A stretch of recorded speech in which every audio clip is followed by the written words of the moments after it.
Permitidnos, pues, que renovemos al mundo el mensaje de la exultación pascual. De anuncio se convierte en felicitación, de felicitación en profecía, en aspiración al menos y en preludio. Por su virtud intrínseca, de una regeneración de la historia humana, presente en vista de la resurrección de la vida humana en la eternidad. ¿Pero no está usted diciendo que tenemos chance de ganar militarmente? Venga pues en el nombre y el espíritu de Cristo resucitado, el día en que los hombres deshagan sus erradas ideologías con la necesidad y la aceptación de una sabiduría nueva que revela la verdadera naturaleza del hombre y su verdadero destino. Venga el día en que los pueblos conjuren sus diferencias, no con la fuerza de las armas, sino con la luz de negociaciones razonables, y se apliquen todas las guerras y las guerrillas para dar paso a mutuas colaboraciones constructivas. ¿Pero no está diciendo el gobierno que la guerra ya se está inclinando ahora en nuestro favor? Venga también el día en que las prodigiosas energías del progreso se empleen en saciar el hambre del mundo, en educar a las generaciones futuras y aliviar las desgracias que sobrevienen, y que no existan más sobre la tierra los sufrimientos inútiles impuestos por la opresión política y social erigida en sistema, por el racismo promovido y reprimido, por la coacción y conculación de la justa libertad de conciencia y de opinión. Pero no es que se razona diciendo que cuando más se golpee el Vietcong, mayores serán nuestras ventajas en la negociación. Y que lo sea para todos, para los que sufren y para los que buscan consuelo y luz, para los niños y para la juventud, para vosotros que nos escucháis y queréis oír de nuestros labios la felicitación de Cristo resucitado. La paz sea con vosotros y que nuestra bendición apostólica la obtengáis llenos de gozo y de confianza. Si eso a que usted se refiere tuviera éxito, ¿permitiría limpiar Vietnam más rápidamente que bombardeando a Vietnam del Norte? Soy un hombre libre, un norteamericano, un senador y un demócrata en ese orden. Soy también un liberal, un conservador, un tejano, un contribuyente, un hacendado, un empresario, un consumidor, un padre, un elector, y no soy tan joven como era, ni tampoco soy tan viejo como espero serlo. Y soy todas esas cosas sin un orden determinado. ¿Cuál es su filosofía política? Soy un admirador de Hitler. Ignoro si alguna de las palabras descriptivas del segundo párrafo califica, modifica, enmienda o puede entrar en composición con alguna de las enumeradas en el primer párrafo. En consecuencia, no soy capaz, ni siquiera me interesa intentarlo, de definir mi filosofía política mediante la elección de un rótulo de una o dos palabras. Esto puede ir contra la corriente, pero, si así ocurriese, la elección es deliberada. En el fondo de mis propias creencias existe una rebelión contra este mismo proceso de clasificación, rotulamiento y archivo de los norteamericanos bajo un encabezamiento regional, económico, ocupacional, religioso, racial o de otro tipo. Me detengo en el mismo carácter fortuito de la pregunta que hemos llegado a hacernos unos a otros. ¿Cuál es su filosofía política? Soy un admirador de Hitler. Los cadáveres de enemigos se apilaban cerca de las trincheras del 2º Batallón del 7º Regimiento Aéreo de Caballería, el mismo que tuvo a su mando el general George Custer en su famosa resistencia final contra los indios en 1876. Hacemos únicamente lo que le conviene a nuestro pueblo. Los Estados Unidos están siempre preparados para proteger los intereses nacionales. Estimularemos todo lo que pueda serle útil al Reich e impediremos todo aquello que pueda perjudicar al Reich. ¿Piensa usted que los Estados Unidos están destinados a continuar siendo los policías de la paz en el mundo entero? En Treveris, en Friburgo, unas mujeres me apostrofaron de manera tan soez que no puedo repetir sus frases aquí. En ocasiones semejantes es cuando me he dado cuenta de la bajeza humana. ¿Cree usted que la guerra puede ganarse en tierra o tenemos que golpear más fuerte al norte por el aire? Hice mi visita a París muy temprano, por la mañana, entre las 8 y las 9. Quise abstenerme de excitar a la población con mi presencia. El primer vendedor de periódicos que me reconoció se quedó con la boca abierta. Aún recuerdo muy bien la imagen de aquella mujer de Lille que al verme desde su ventana se puso a gritar: ¡El diablo! ¿Cree usted que cualquier incremento de la guerra en tierra necesita un mayor compromiso de las tropas de los Estados Unidos? ¿Creen ustedes que hay necesidad de enseñar geometría, física y química a un muchacho que ha decidido consagrarse a la música? ¿Podría suceder que ganáramos la guerra y que tuviéramos que después quedarnos para ayudarlos? Si se bebe un trago de bourbon por vez, se puede beber durante largo rato. Si se bebe un vaso de golpe, se nos sube a la cabeza. De 14 horas diarias de labor, dedico 10 a los problemas mundiales: Latinoamérica, Europa, Vietnam, la Unión Soviética. Entrevistaré a todos los embajadores, quizás los lleve a mi rancho a dar un paseo en bote. He conferenciado con 110 embajadores extranjeros y 59 de los nuestros durante 1964. Creo que es más de lo que hizo cualquier presidente. Pero el gran problema es Vietnam. El Congreso no come de mi mano. Tengo el equipo más capaz. No hay un solo playboy entre ellos. No se pasan el día tomando whisky ni andan de farra por las noches. General McConnell, ¿está haciendo la Fuerza Aérea todo lo que puede hacer en la guerra del Vietnam? Un sapo es una rana degenerada. ¿Quién sabe lo que comerá? Seguramente cosas que no le convienen. ¿Piensa usted que esas restricciones están dificultando la eficacia de nuestra acción? Cristo era ario, pero San Pablo aprovechó sus enseñanzas para movilizar el inframundo y organizar lo que constituyó el precursor del bolchevismo. Con esa irrupción terminó la hermosa luminosidad del mundo antiguo. General McConnell, ha habido, como usted sabe, algunas críticas sobre la acción de la Fuerza Aérea. Dicen que se están matando civiles en el Vietnam del Sur. Eso no es cierto.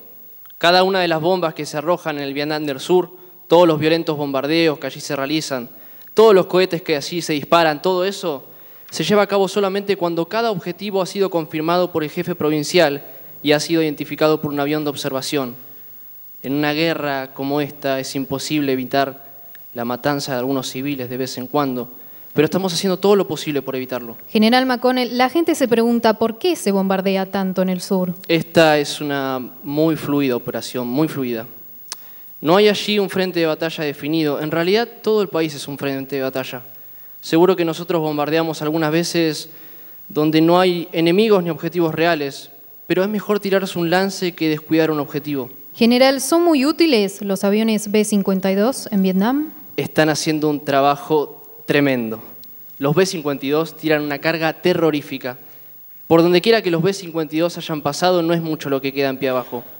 Algunos de los objetivos que nosotros golpeamos, por supuesto, son objetivos sobre los que no tenemos suficiente información del servicio de inteligencia y pueden ser muy bien objetivos que no valían la pena. ¿Cuáles son algunos de los mejores objetivos que los B-52 han atacado? Depósitos de suministros, cuarteles, almacenes subterráneos de alimentos. Todo el país es una red de túneles donde quiera haya estado el Vietcong. ¿Qué profundidad tienen los túneles? Díganme ustedes, ¿cómo ha correspondido Rusia a lo que le aportó la cultura europea? Los rusos la usaron para inventar el anarquismo. Es una lástima que haya que hacer la guerra en lugar de dedicarse al arte. Lyndon Johnson, por inverosímil que pueda parecer, es una especie de moderno Medici. No hay mayor privilegio, en mi opinión, que ejercer de mecenas de las artes y de las ciencias. A la larga, las guerras se olvidan, solo quedan las obras del genio humano. Si hubiera existido alguien capaz de realizar la obra a que yo me he consagrado, no hubiera nunca emprendido el camino de la política. Me atraían más las artes. La preocupación que siento por el pueblo alemán me obligó a esta actividad. Nosotros, en Norteamérica, no hemos sido siempre buenos con los artistas y con los hombres de letras. Por alguna razón, los científicos siempre parecen estar arriba, mientras las artes y las humanidades se quedan en el sótano. La semana pasada el presidente tomó las medidas necesarias para mover a los artistas y hombres de letras escaleras arriba. Bajo un resplandeciente sol de otoño en el Jardín de las Rosas de la Casa Blanca, firmó una ley por 3 años de $63 millones, creando la Fundación Nacional para las Artes y Humanidades, que fomentará nuevos elencos teatrales. Tuve la intención de escribir una obra de teatro, de ópera y de ballet. Entonces Hitler comenzó a hablar sobre el arte de la danza. Debemos reconocer que los americanos pueden presentar danzarinas de verdadero talento, cosa que no podemos hacer nosotros. La principal manifestación cultural de un pueblo lo constituyen las danzas, juntamente con la música. Pero no es este un medio para hacer payasadas. Las bailarinas deben ser educadas principalmente en la música, no así intelectualmente. Encomendará nuevas obras musicales, financiará visitas de grandes artistas a las escuelas de Estados Unidos y dará subsidios a las sinfónicas de la comunidad, a las compañías teatrales y a los talleres de arte. En realidad, la ley consagra al gobierno de los Estados Unidos como uno de los grandes amos de las artes en todo el mundo. Si al finalizar la guerra puedo cumplir mi grandioso programa, al que destinaré miles de millones, apoyaré a los que tengan talento. La epidemia de asesinatos se está extendiendo de una manera alarmante por las ciudades francesas. Una Navidad me regalaron una edición muy hermosa con ilustraciones. La actividad de los partisanos se ha intensificado considerablemente en las últimas semanas. Están realizando una guerra de guerrillas perfectamente organizada. Es difícil agarrarlos porque emplean tales procedimientos de terrorismo en las zonas ocupadas por nosotros que la población tiene miedo de prestarnos su colaboración. Los dirigentes de esta actividad partisana son los comisarios políticos y especialmente los judíos. Paradoja desconcertante. Para la ceremonia de la firma de la ley, Lyndon juntó a 100 congresales y 300 artistas, hombres de letras y animadores. Una reunión bastante ilustre como para satisfacer al amo más exigente. Entre los huéspedes estaban los pintores de Kooning y Ben Shahn, la novelista Catherine Ann Porter, la poetisa Marianne Moore, los arquitectos Edward Darrell Stone y Walter Gropius, los actores Friedrich Marth y Albert Lund. También fue invitado, pero visiblemente ausente, el dramaturgo Arthur Miller, quien, como el poeta Robert Lowell en una ocasión similar en junio pasado, se excusó. Y para completar la cosa envió a Lyndon Johnson una ofensiva y pequeña nota condenando la política de los Estados Unidos en el Vietnam. Para el productor de Broadway, David Merrick, el desaire de Miller fue una cachetada en la cara del presidente. Continuamente compruebo que los artistas son tan imaginativos que de cuando en cuando se los debe volver a la realidad levantando el dedo admonitoriamente. El problema del terrorismo se está extendiendo a todas partes. Antipatía estética. De todos modos, el boicot de Miller al presidente señaló una paradoja que siempre intriga al presidente. Él ha convencido al Congreso para que se aprobaran leyes que promueven causas queridas por los intelectuales. Él ha cortejado asiduamente a la comunidad del cerebro y demostró una gratitud casi infantil cuando respondió a sus requiebros. Pero a cambio de todo esto, el mundo intelectual todavía lo mira con hostilidad y a veces con desprecio. ¿Quién puede escapar a la crítica? Durante el tiempo que yo estuve en Estados Unidos, escribe el periodista británico Henry Fairley, yo no he encontrado nada más extraño y menos atractivo que la forma en que los intelectuales norteamericanos se complacen en vilipendiar al presidente Johnson. No es solo porque ellos critican su política en el Vietnam y en la República Dominicana. Es un sentimiento de fuerte repulsión personal. Es un estúpido, me dijo uno de ellos. Otros dicen más o menos lo mismo. Algunos lindófobos de cualquier credo político lo culpan por motivos tan vanos como el novelista Norman Mailer, quien censura, tiene el peor estilo literario que yo haya leído en cualquier líder político. Una explosión destruyó el Hotel Victoria de 10 pisos antes del amanecer. Como consecuencia del atentado y tiroteo que siguió a continuación, resultaron 6 personas muertas y otras 143 heridas. Antes de colocar los 200 o 250 de explosivos, cuya detonación destruyó los 5 primeros pisos del edificio, los terroristas asesinaron a los centinelas. ¿Quién puede escapar a la crítica? Hitler era un redomado bellaco. Johnson es un taur de casino fluvial. Le encantan las ideas nuevas, las iniciativas personales, las innovaciones, el pensamiento fresco. Como siempre está en su puesto. Mientras siga en él no tenemos que preocuparnos por el futuro. En tanto viva entre nosotros gozando de buena salud, en tanto pueda seguir dándonos la fortaleza de su espíritu y la potencia de su virilidad, ningún mal puede herirnos. Duermo un poco mejor cada noche, porque Lyndon Johnson es mi presidente. Es maravilloso para mí poder hablar extensamente con él acerca de tantas cosas personales. Me hace el efecto de un dínamo. Después de pasar una tarde con él, uno se siente como si una batería eléctrica que llevase dentro hubiera sido cargada de nuevo. A menudo, un poco antes de abandonar su despacho, se sienta con algunos colaboradores en la pequeña oficina que usa para las conversaciones íntimas. Hay risas y se charla con facilidad.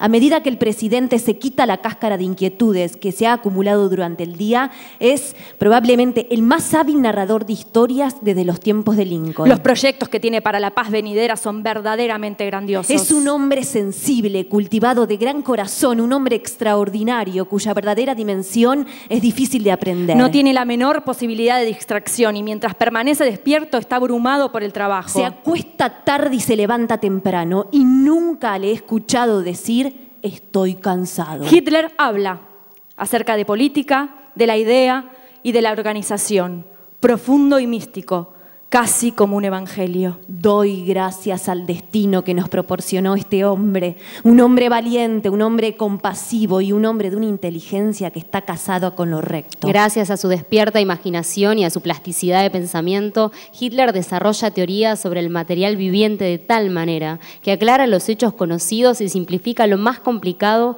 hasta reducirlo a su núcleo original.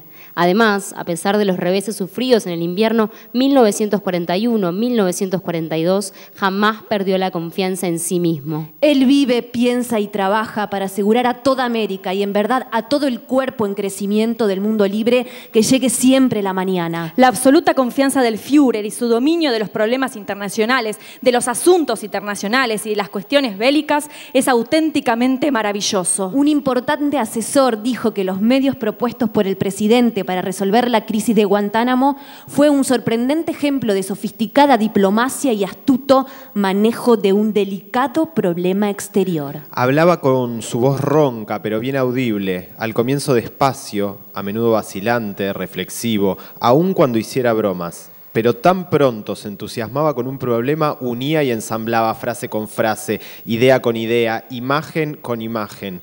Los ojos brillantes. Otrora fumador empedernido, ahora había abandonado por completo el cigarrillo, pero en todo momento conservaba en su mesa de luz un paquete a fin de probar su fuerza de voluntad. Otrora fervoroso partidario del bife con papas fritas.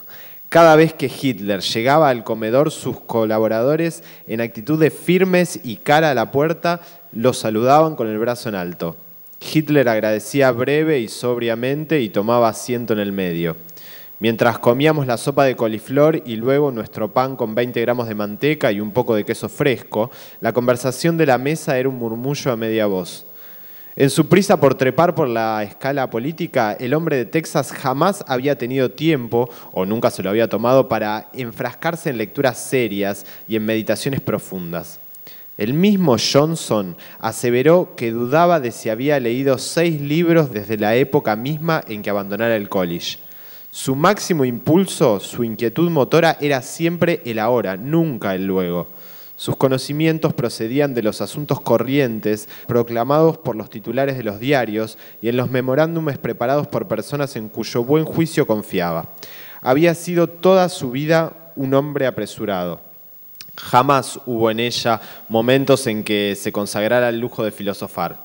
En política, y solo poco más que política había en su vida adulta, obraba sobre la base de un instinto que raramente lo llevaba por sendas equivocadas. Johnson no experimentaba ninguna necesidad particular de desarrollar una sólida filosofía política, fundada tanto en un conocimiento del completo del pasado como en una aguda conciencia del presente. Exceptuando la Biblia, Don Quijote y Robinson Crusoe son los 2 libros más leídos en el mundo. Puede decirse que están traducidos a todas las lenguas. La tercera de esas obras universales es La cabaña del tío Tom. Yo citaría después Los viajes de Gulliver. En el fondo, en cada una se halla una gran idea. Desgraciadamente no tenemos nada semejante en nuestra literatura. En Alemania, fuera de Karl May, se han impuesto Julio Verne y Felix Dahn. Todo esto es de un nivel bastante elevado. Y así fue que personas que vinieron a verlo descubrieron un Johnson más reflexivo, más aplomado, más calmo que el que conocieran. Un Johnson que leía a Platón y la historia de los orígenes de los Estados Unidos, al igual que The New York Times y el Congressional Record. Un Johnson, en suma, que estaba aprendiendo de toda esa experiencia tal como había aprendido de todas las demás experiencias de su vida. La gran mesa de roble con capacidad para 20 comensales hacía juego con el color natural del revestimiento de madera que cubría las paredes a media altura. Sillones de roble, de color claro, con asientos y respaldos de esterilla, rodeaban la mesa. Asistían a las comidas los siguientes miembros del cuartel general. Siempre hay algo particularmente satisfactorio en observar el trabajo de un genio profesional, sea este un beisbolista en el campo o un legislador en el recinto del Senado de Estados Unidos. A semejanza de un gran atleta profesional, Lyndon Johnson de Texas, no malgasta esfuerzos. Una palabra aquí, otra allá, un casual brazo político que palpea a un hombro recalcitrante, un breve amistoso coloquio con su opositor y existen todas las posibilidades de que el proyecto de ley pase por el Senado casi sin debate. Es difícil establecer si este dominio sobre sus interlocutores radicaba en la riqueza y plasticidad de los ejemplos que traía a colación, en su memoria prodigiosa, en la pasmosa grandiosidad de sus planes y proyectos, en el espíritu aventurero de su fantasía o en la pronunciada convicción de su propia superioridad.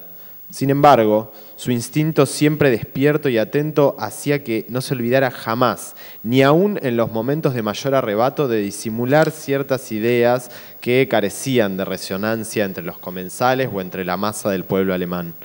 Apenas conocido también es el hecho de que Hitler sentía vivo placer cuando algún comensal se oponía a sus opiniones en forma hábil y con sólidos argumentos. Al revés de lo que se piensa habitualmente, al presidente no le gustan los que siempre le dicen sí. Si alguien de su equipo está constantemente de acuerdo y no discute, ese alguien es pronto dejado de lado. Estoy persuadido que el presidente, gracias al buen Dios, tiene glándulas extras que le proveen de una energía que los hombres comunes no poseen. Y sus grandes ojos como estrellas.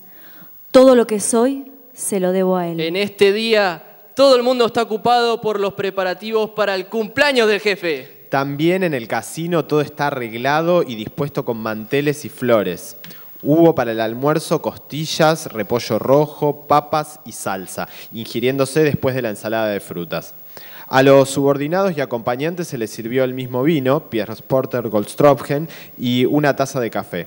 Para la cena se sirvió papas asadas con jamón y ensalada de espárragos. Fue maravilloso. A la mañana, cuando Hitler salió de la Casa Mata, los integrantes de su séquito formaron una calle alineándose a ambos lados de la puerta para felicitarlo. A pesar de las prohibiciones, los niños de los alrededores lograron introducirse trayendo ramilletes de flores. Esto constituyó una gran alegría para Hitler, que miraba entusiasmado todos esos ojitos brillantes. Por indicación de Schulze, los niños que habían venido temprano fueron llevados de aquí para allá en un auto blindado para entretenerlos. Y al mismo tiempo, para que no molestaran con sus curioseos. Cuando descubrieron a Hitler, se abalanzaron con tanto entusiasmo que los más pequeños tuvieron que aferrarse a sus pantalones para no caer en la carrera. No lo querían dejar, contándole vivamente las historias de sus muñecos y travesuras. ¿Aprueba usted o desaprueba la forma como el señor Johnson hace su trabajo de presidente? ¿Quién puede escapar a la crítica? Numerosas víctimas ocasionó en Saigón un atentado terrorista. La sangrienta acción se perpetró en un restaurante sobre el río con 2 cargas explosivas.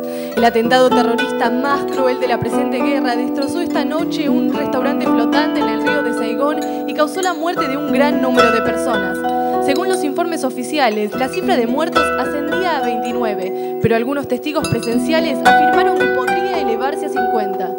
2 enormes explosiones se escucharon simultáneamente en las márgenes del río. La policía anunció que 17 de los muertos en el restaurante en el Can eran blancos presumiblemente norteamericanos. Se hallaron 6 cadáveres de vietnamitas, en su mayoría mujeres. Hay por lo menos un centenar de heridos. Las víctimas fueron trasladadas a varios hospitales, por lo que resultaba difícil reconocer su número exacto.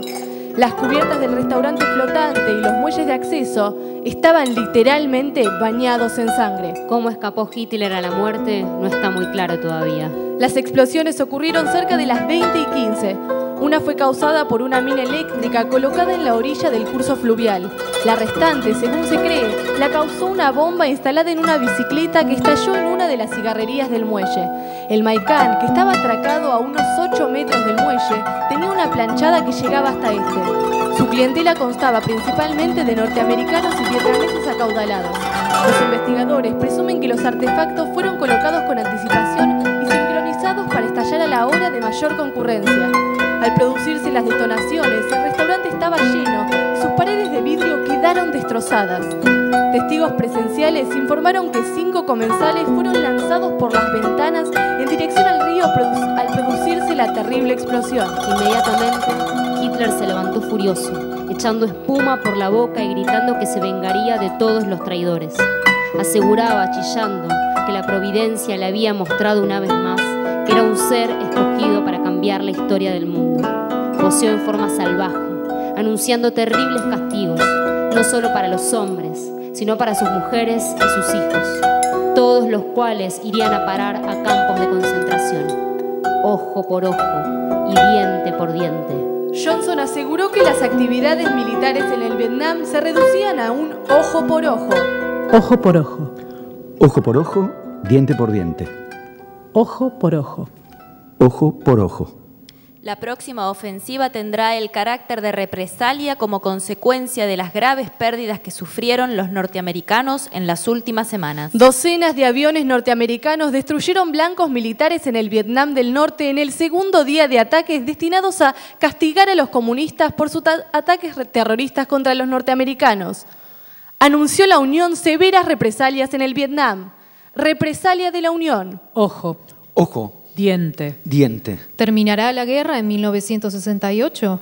McNamara es un hombre de raras cualidades, un dínamo, un excelente ejecutivo. Himmler será un día nuestro gran capataz. Él representa lo mejor de Norteamérica. Himmler. McNamara.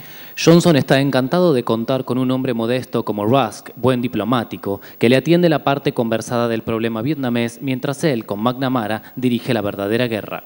Dean Rusk es un hombre sereno, impasible, un perfecto caballero que hasta las biografías oficiales califican de sin cara, es decir, sin expresión.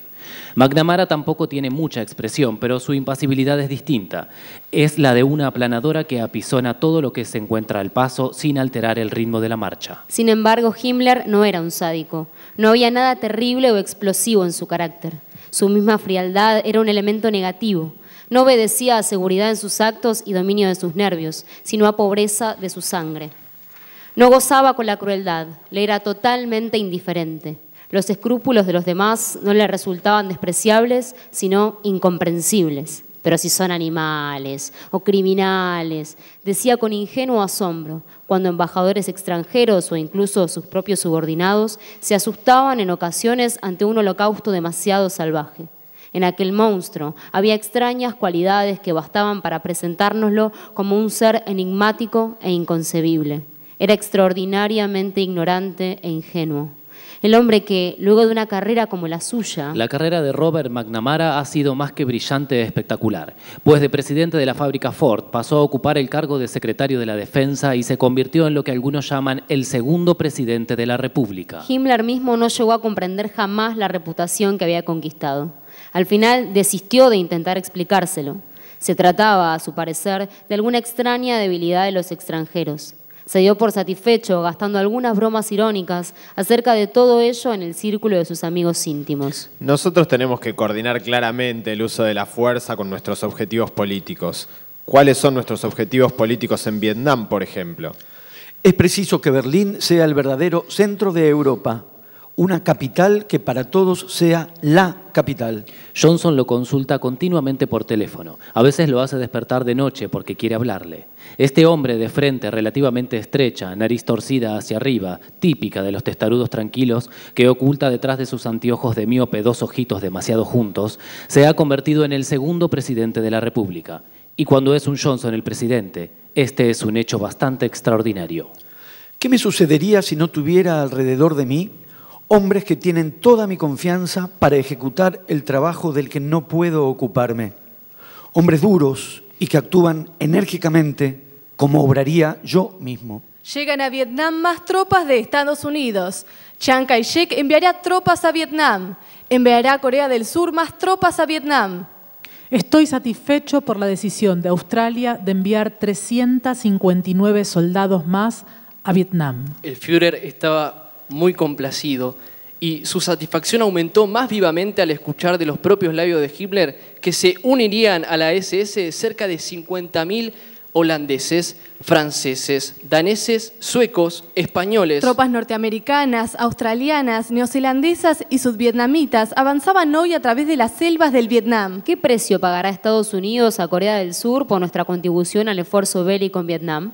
Nos ayudará a promover las exportaciones al Vietnam.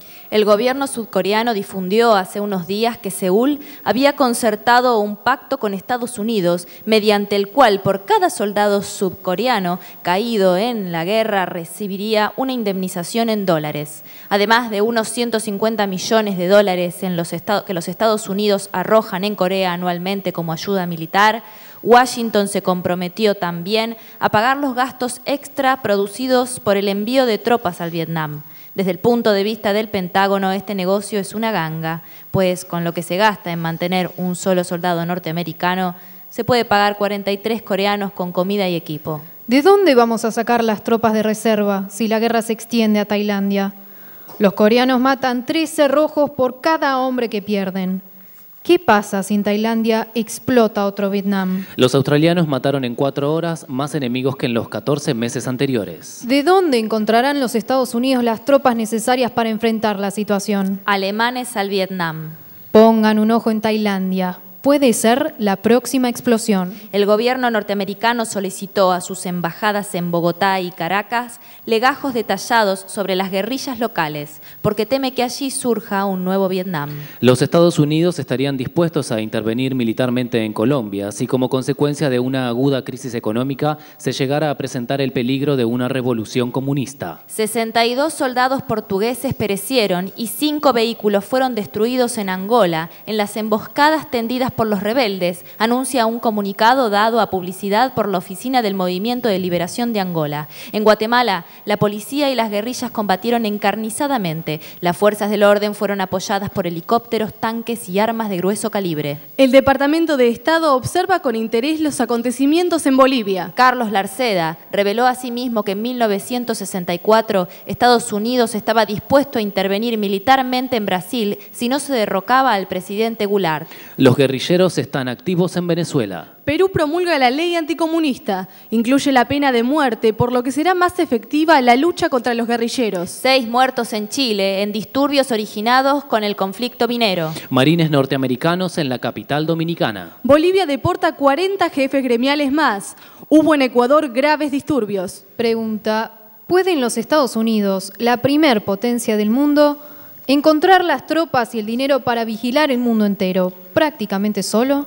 Sería ridículo no poner orden en este continente. Vietnam, Laos, Tailandia, Formosa, Berlín, Corea, Congo, Cuba, República Dominicana, Líbano, son solo algunos de los muchos lugares alrededor del globo donde la amenaza de guerra ha requerido la presencia militar de los Estados Unidos en tierra, aire o mar. Hay muchos más focos de posibles conflictos, casi tanto como naciones. Por lo menos cada uno de los países latinoamericanos podría producir otras crisis mañana. África es un laberinto de potenciales conflictos. Cada uno o varios de estos focos pueden requerir la presencia de tropas estadounidenses. Alguien tiene que actuar como policía y esa labor se encomienda usualmente al más fuerte. Ojo por ojo. Ojo por ojo, diente por diente. Ojo por ojo. Ojo por ojo.